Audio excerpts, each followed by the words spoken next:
Монгол Улсын засгийн газраас Зөв Монгол хүүхд үндэсний хөтөлбөрийг хэрэгжүүлж эхэлснээр 4 дахь жилтэйгээ золгож байна. Боловсрол соёл шинжилгээ ухааны яамнаас Зөв Монгол хүүхд хөтөлбөр хүүхд бүрийн хөгжилд боловсролын үндэсний чуулганыг өнгөрөгч 4-р сарын 21-с 23-ны өдрүүдэд Улаанбаатар хотноо зохион байгуулж, ном авьяас, сайн хичээл, үйл ажиллагаа хөтөлбөрүүдийн хэрэгжилд үр дүнг дүгнэж, цаашдын зорилтоо тодорхойлсон байна. Тэгвэл энэ сарын 13-ны өдөр Дархуул аймагт Зөв Монгол хүүхд хөтөлбөр хүүхд бүрийн хөгжилд аймгийн боловсролын чуулганыг амжилттай зохион байгууллаа.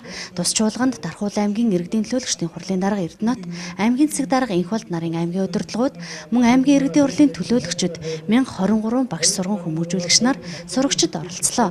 За чуулганы нээлтийн үйл ажиллагааны үеэр 2016 онд аймгийн иргэдийн хурлын тэргүүлэгчдийн хурлаас ном авьяас дэд хөтөлбөрүүдийг батлан тус хөтөлбөрийг хэрэгжүүлэх санхүүжилтийг төсөвт тусган хэрэгжилтэнд хяналт тавин ажилласан нь тодорхой үр дүнгээ өгч байна хэмээн онцлон тэмдэглэлээ. Зөв Монгол хүүхд хөтөлбөр хүүхд бүрийн хөгжилд аймгийн боловсролын чуулганыг нээж авьяаслаг монголчууд 2015 зорилттой хөтөлбөрийн тэргуун барин шагналд оюун ирээдүйн цогцлборын их шиглэнт чимээ хамтлагийн авьяаслаг хүүхд багчууд Монгол Улсын соёлын гавьяас зүтгэлтэн чойдгийн хөгжим жалам харийг тоглож танилцуулсан юм а. Мөн аймгийн боловсрол соёлын газрын дарга Бат Жаргал боловсрол соёл шинжилгээ ухааны яамнаас орон даяар хэрэгжүүлсэн ном авьяас, сайн хичээл, үйл ажиллагаа зэрэг хөтөлбөр түүний үр дүн хэрэгжилтийн талаар тайлгнасан бол аймгийн засаг дарга Инхболд 2016-аас 2017 онд ерөнхий боловсролын салбарт баримтлах стратеги бодлогын баримт бичиг хэмээх илтгэлийг танилцууллаа. Өөрөөр хэлбэл Дархуул аймгийн боловсролын салбар өнгөрсөн 3 жилд улсад 1, 2, 3 явдаг салбар маань бас үндсэн үзүүлэлтээр 7-д орсон байгаа юм. Гэхдээ муу үзүүлэлтүүд биш. Тийм учраас одоо 2016-аас 2018 оны хүрээнд аймгийн боловсролыг хөгжүүлэх стратегийн том төлөвлөгөөг дэвшүүлж байгаа юм. Одоо 5 гол зорилттой тийм ээ. Үндсэн үзүүлэлтээ сайжруулж, өрсөх чадвараа нэмэгдүүлж, улсынхаа мандат түвшиндээ очие. Хоёрдугаарт нь Дархуул аймагт олон улсын жишгт нийцсэн боловсролын шин хэв шинжүүдийг бий болгоё.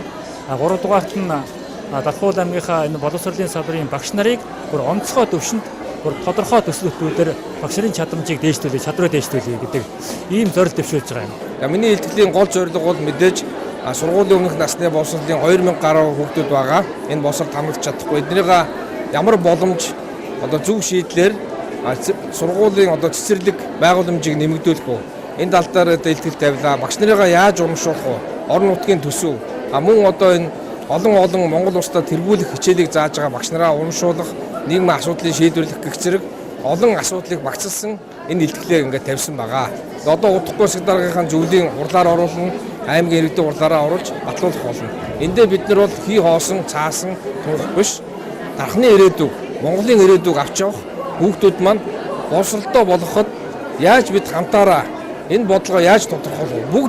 Бүгдээрээ хэлжүүл буруугүй гэсэн үг байдаг.